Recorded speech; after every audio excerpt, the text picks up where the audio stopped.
Welcome to our listeners who are tuning in to the DeWinter Difference, an audio podcast where I spend a bit of time with incredible executives I've worked with and you get to listen in.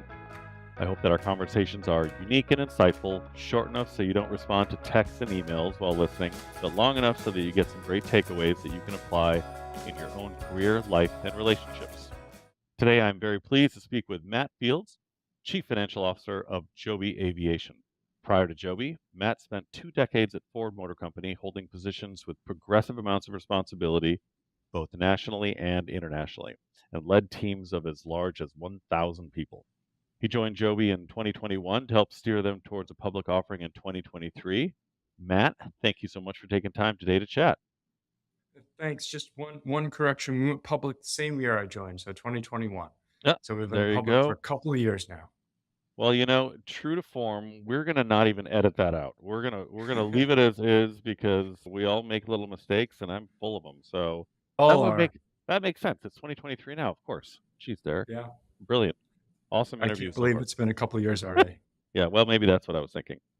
So for those of you who are busy, checking out LinkedIn to see who Matt is and where his background is, I will help set the stage a little bit with kind of an interesting intro. So Matt, you're in Dearborn, Michigan, sometime in late 2020. It's cold outside, maybe snowing, maybe a little sleet. Either way, it's winter, or winter is very fastly approaching in the Midwest. The phone rings, you pick it up, and someone says to you, "Cars on the road are so yesterday. What do you think about living by the beach and working at a company building flying cars?" Now, I'm sure this isn't exactly the way it played out, but I would love to hear how the initial conversation went and your transition to a company as unique and interesting as Joby. Yeah. So you're right. So, this with many people through 2020, we were all working through COVID. And for me, that meant working in the basement. So one of the unique things about automotive, and there are just a handful of industries I think that are like that, that it really shuts down between Christmas and New Year's. While there's teams working and doing stuff and you're responding to emails and so forth, it's not the usual pace you have of, 12, 14, 16-hour days or 18 to 20-hour days during some of the peak COVID times. Um, and so I did get this phone call, and usually, I always listen to people and say, understand where their perspectives are. And this was something I just had never heard of before. Didn't know the industry existed. It wasn't on my radar, but I've always been, a bit of a history buff, a bit of a business buff, and when transportation changes, it changes fast. And so I wanted to learn more because really Joby was moving into that next generation of transportation, but doing it already starting from a sustainable place. So I was just curious to find out more. Met the leadership team, met the whole board, was really impressed with the culture and the people, impressed with the mission, understanding where they were on the technology spectrum and also where they were relative to others was important. And, they just ticked all the boxes as something that sounded like if you kind of project yourself forward and look back, was this something you feel like you'd miss out on if it was successful and you weren't part of it? And so talked to my wife, talked to the kids, and decided it was something that was worth pursuing. And had you ever actually been to the Santa Cruz area before? No, but my wife and I met at Berkeley. We went to Berkeley for grad school. We both were MBAs there, and so we met in class. And so we knew the Bay Area fairly well, but I'd never been to Santa Cruz. I'd been to Monterey to the aquarium once before. I've been down to Big Sur for some camping, but had never been to Santa Cruz. So it was a bit of a leap of faith because with COVID and everything else, yeah, I did everything virtually in terms of making this decision. So Yeah. it was a bit of a surprise to drive over the mountains and see the ocean. I mean, I knew all that was there, but it was still delightful to see it in person. And I'm sure there are probably more similarities than there are differences between work at Ford and work at Joby. You're, in the same, in a, not the same, a different leadership financial position, but it's surely more fun to talk about the differences. So, what are some of the things that immediately jump off the page to you about, life and leadership and the finance function at Joby versus Ford? So Ford, it's a wonderful company with a rich finance tradition, and that means there's so many processes that are established. I mean, I don't remember what forecast number we were on, but we used to do a monthly forecast, and it was like forecast, I don't know, 868. You could actually count to when that process started because it would have been 868 months. So really, a lot of those foundations started post World War II, which was a great training ground on so many fronts. And automotive is just a wonderful industry because you learn so much. It's so complicated. And so, leaving that infrastructure and that talent pool where you had, as you said, like 1,000 finance people in the US, many of whom have been there and they've grown up in the company, and there's just such experience, but also wisdom. And, moving to Joby, I think I walked in and the finance team was maybe 6 or 7 people. And so a chance to grow a new team, establish processes, take the best of what I learned, plus kind of look more broadly and say, well, what do I want to change? How do we want to adapt? And build those processes into a new culture. The other thing that's been surprising to me is at Ford, so many people grew up in the system that everyone knew a bit of their, I'm not going to say swim lanes because you really blur lines in finance and other functions as you work on cross-functional teams. But here at Joby, so many people come from different companies because we're building a company that's all new. And so you have a real mesh of people figuring out, what does finance do? What does manufacturing do? I mean, everyone knows kind of what legal does, but everyone working together from not a shared history of a corporate culture. And so there's a real melding and evolution that comes from that I didn't actually expect, but has been really delightful. That's awesome. It's speaking of, adapting and, using different attributes in different sizes and shapes and types of organizations. Let me let me try to set this question up here with how you would spend some money. So let's pretend you have $100 in your pocket and it's the only money you have to purchase attributes that you believe have made you a successful executive. The more you spend on a specific attribute, the less you can spend on others. So if I believe that flexibility was the single most important attribute I possess, then I might want to spend $80 on that, and then I would spend $20 on other things. Where do you believe you would start allocating your money? Eh, Yeah, so I did, this is actually going to get into my answer. I did listen to your other podcasts that you did with other people. They were amazing. They were great to listen to. Hopefully this one comes off as well. And so I was thinking about this one night. I couldn't sleep earlier in the week and was thinking, well, that's a really good question. And where would I put money? And so it starts off, and I think honestly these percentages change over time in your career, but at mm, this point, this is kind of where I would balance the budget. Of First, course you would. Finance executive. Oh my God. exactly. Hopefully it adds to 100 because, So I'd start off with hard work and accountability. I think you can't be in finance. You can't get to these levels without working hard, but also being accountable for delivery. And these first three, I'm going to say, are kind of 3/4 of my budget. And I went back and forth between, what exact ratios, but we'll just say this bucket is kind of 3/4. And it's how I think of it as how do you work with others. And so hard work and accountability first. That's core. Two, for me, what's been really important is respecting other people, listening, but also being curious. I'd put that in kind of that second bucket of the 3/4 because what I've found in my career is finance, because you're so broad across the organization, you can take other perspectives and translate across functions or across people and hear where people might not be communicating the way they think they are. And so that has to be tied for, respecting viewpoints, but also being curious to learn. And then the third piece of that, which I think supports the other ones, is having trust.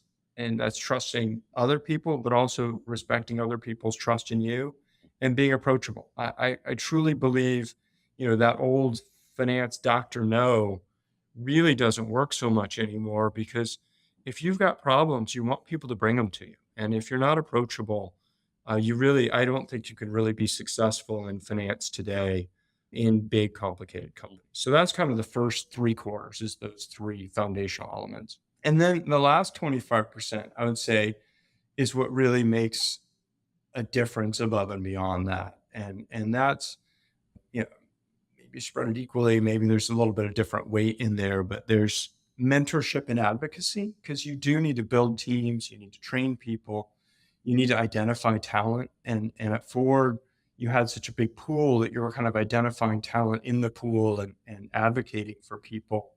At Joby, it's about training the people you have, but also finding people outside that you want to bring in. So a little bit different. Yeah, because I would imagine much of the team that you worked with at Ford was from Ford. That's right. That's Yeah, right. And so you had this natural pool that came in every year that was refreshed. And so really, my job as a manager and eventually senior leader was trying to find the best of the people coming in. I still went out and recruited people, so I was active in recruiting, but at some point it was like, okay, who at what level is driving things the way and behaving the way you want to kind of grow an organization. So interesting. very different. Yeah. So you have led teams as large as as 1,000, and there'll be people listening to this audio podcast, hopefully a bunch of them who work at companies that aren't near 1,000 people, let alone finance organizations that are 1,000 people. So you have kind of a very, very unique perspective on leadership that probably a lot of people can't even quite imagine. But you also, given that you worked at Ford and held different positions outside the country and probably did an excessive amount of travel as well, you've been to a lot of different places and a lot of different countries and sold in different countries and what have you. So I'm curious from through your lens, like what are some of the more unique countries, good, scary, otherwise, that you have been in, and how difficult have some of them been to work in? So I was fortunate to work and live abroad. So we actually, when my kids were young, I think they were about 2.5 and 4, we moved to Bangkok, working with Ford, and then 3 years later moved to Shanghai. We were there for 4 years, and came back from Shanghai in 2013, and then had various roles that had international responsibilities throughout. I wouldn't say any place was particularly difficult in the sense that, you know, there was infrastructure with the company in every country we operated in. We'd been places for, 100 years. And so you had local relationships. But I think what was really important was thinking about your own leadership style and how you interact with teams and build teams in different places. Because, like in Bangkok, when I first arrived, I tried to bring the same leadership I had in the US to Thailand, and I had 60% quit rate on my team. And so I had to really rethink, well, what's not working, and talk to people who'd been there for a while, and find mentors that I could talk through. Well, how do I change my approach? How do I change how the team's developed? And so restructure the team in a way that allowed people to come up to speed faster. I spent more time on training. And so really it was thinking about how do I change my leadership style, but how do I recruit the right people? How do I work with different cultures? Because we had team members in Japan, we had team members in India, had team members in Brazil, Germany. And so how do you work across those cultures? And it really came down to a bit of what I said at the beginning when you gave me my dollar to spend, which was, respecting people, listening, seeking to understand. It was also just, being resilient when you faced failures and kind of forgiving yourself and others and then adapting. So, I wouldn't say anything, everything was a challenge, but I wouldn't say anything was bad. And you just have to learn and adapt as you work through different cultures, which is a great growth experience. I recommend working and living abroad for everybody. Yeah.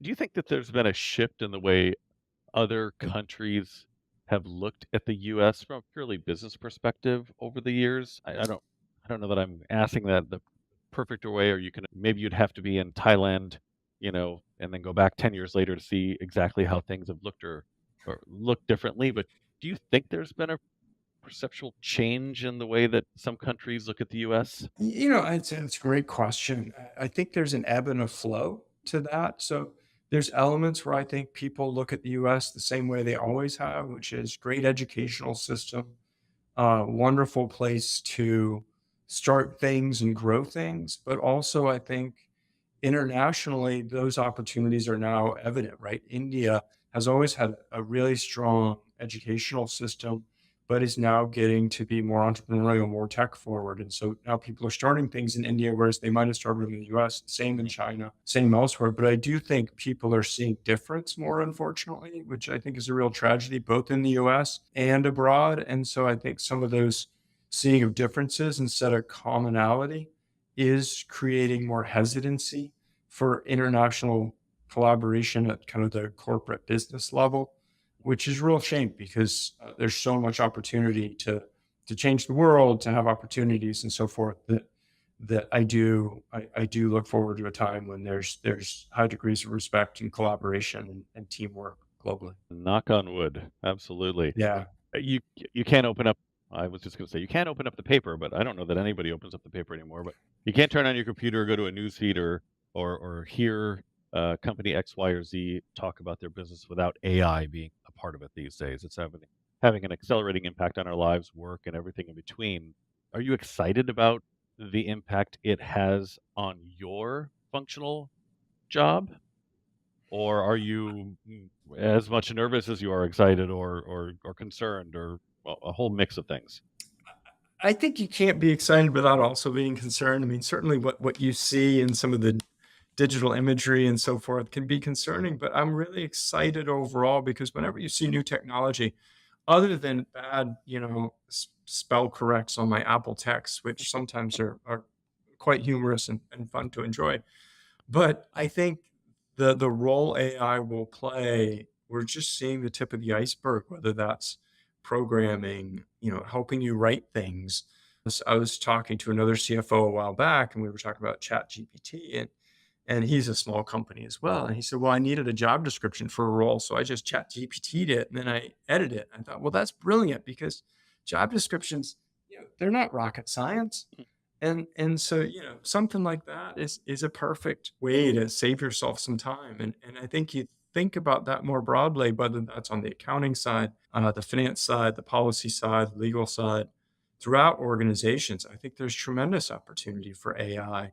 And we're probably just starting to scratch the surface. That doesn't mean there's not risk and concern as well. There's a lot. There's Yeah. a lot here to unpack and a lot of opportunity, probably more so than blockchain, which was the big thing a few years ago that never really seemed to quite get there. But AI definitely feels like it has legs for the long term. I definitely do not want to talk about blockchain technology. The No. level of complexity and the wide eyes that you would look at, and when you look at me when someone tries to talk about it, like, oh my gosh, that was that was next That level. definitely seemed like it hit its Uh, hype cycle and never quite a recovered. blockchain expert would dispute that, of course, but I'm like, oh my That's what I was gosh, going to say. Someone out there is going to send you hate mail, Derek. exactly, right. I get a few. So, what would you be doing if you weren't a CFO? My dad was a professor. I love working with people. I think I'd teach. I really think that's not only a valuable profession that makes a huge difference for people, but I just like it. I love reading. I love learning. I've even thought about at some point when I retire, is that something I want to do? But I think teaching, being a professor, training the next generation of business leaders, that's probably where I'd lean towards. Gotcha. Well, I've been able to ask you a whole bunch of questions, so we get to turn the tables now, and we get to do, the fun, interesting, scary part for me is you get to ask me a question. I don't know what it is, and hopefully I won't embarrass myself in the response. So I'm sure you'll do better than I have I today. doubt that. So, one thing I've always wondered about, and I don't have to worry about it here because every day is different and there's so many new and exciting things to do. But as I think about how you stay from avoiding complacency, avoiding stagnation, one of the things I truly believe is you have to have something that you feel like you're not successful at, like some either side hobby or something that keeps you out of your comfort zone. And this is actually an idea my wife highlighted to me many, many years ago through some of the Angela Duckworth kind of grit and perseverance stuff. So I guess my question is, what do you do to keep yourself out of your comfort zone so that you keep that mental flexibility, that energy, and from kind of stagnating? Well, I've been doing this for 30 years, so there's a natural part of the my job that is redundant. The new stuff is everybody's new. Every conversation is new. Every client is a little bit different, and every client is different at different life cycles of being a client, and every candidate is different at different life cycles of being a candidate. I've known candidates that were, 2 years out of public accounting who are now CFOs, and we've worked with their kids, and so Well, our days as recruiters, headhunters, executive search, they're all very, very different because we're dealing with very, very different people. So I think we're fortunate in that regard that everything's a little new all the time. I also have 3 children on the personal side of things, so that is every day is, is different and new. So I'm almost constantly out of a comfort zone there. As much as I'd like to think I keep things together, there's not a day goes that I'm not challenged in some capacity there. But I think as I get older too, I also think I've got less time left in front of me than behind. Not to be a buzzkill, but it's true. 50, I'm 52, and so I'm trying to think of the things that are really valuable to me going forward that I feel like I better get on this, which is either learning another language or playing the ukulele or whatever it might be. And I think those are things that you constantly need to flex for sure. And that flex piece, that's to me, that's where that kind of, because we all have challenges, and you're right, kids, job, new colleagues and stuff, but it's that flex piece that I think that's that constant growth of feeling like you're striving to be better at, something where it's okay to be horrible at because you don't know how to play the ukulele. Yeah. It is great to be bad at things. It is just wonderful. I mean, you want to get better, obviously, but like, I don't know, it makes everybody a little bit more human. Nobody's perfect out there. I The agree. last time I checked. So, do you know Dr. Emmett Brown? I don't. Okay, this is a kind of a trick question here for you. Dr. Emmett Brown said, and I quote, "Roads. Where we're going, we don't need roads." Back to the Future. Do you guys not reference Back to the Future at We Joby all do. the time? It comes up a lot. I have to admit, Back to the Future is a very popular topic here. It's a very science-based company. A lot of analogies to Back to the Future, Star Wars, Star Trek. We Maybe definitely don't need roads. We need landing spots, there you go. Maybe Joe Ben should dress up as Dr. Emmett Brown one of these days, though. and someone else can be a Marty McFly. So, have you been in one? So this year, we actually flew with a pilot on board. And so, we're progressing our certification process as we speak. And eventually I'll get in one. But as the advice of one of my Ford colleagues told me when I was leaving, a very senior engineer, wonderful human being, he said, "Matt, my only advice is let the engineers get in first." I think that's good advice. I think that's brilliant advice. Absolutely. Well, Matt, you are a busy man with a lot going on. You made time for us to have a conversation, which I really, really appreciate. We haven't known one another that long, but I look forward to many, many, many more years of conversations like this and visits and what have you. And it's been a real treat today having this conversation. And I'll let you go back to being the successful financial executive that you are and really appreciate your time. Well, thank you so much, Derek. Let me know when you're back over on this side of the mountain again. Yeah, done deal. We'll do. Take Awesome. care. Thanks, Matt. Hey, thank you so much. All right, bye-bye. Bye-bye. Thank you so much for taking the time to listen to the DeWinter Difference podcast. If you like this episode, head to dewintergroup.com/DeWinter-Difference to catch future episodes and share your thoughts, comments, or suggestions. And make sure to connect with us on LinkedIn, Facebook, and Twitter.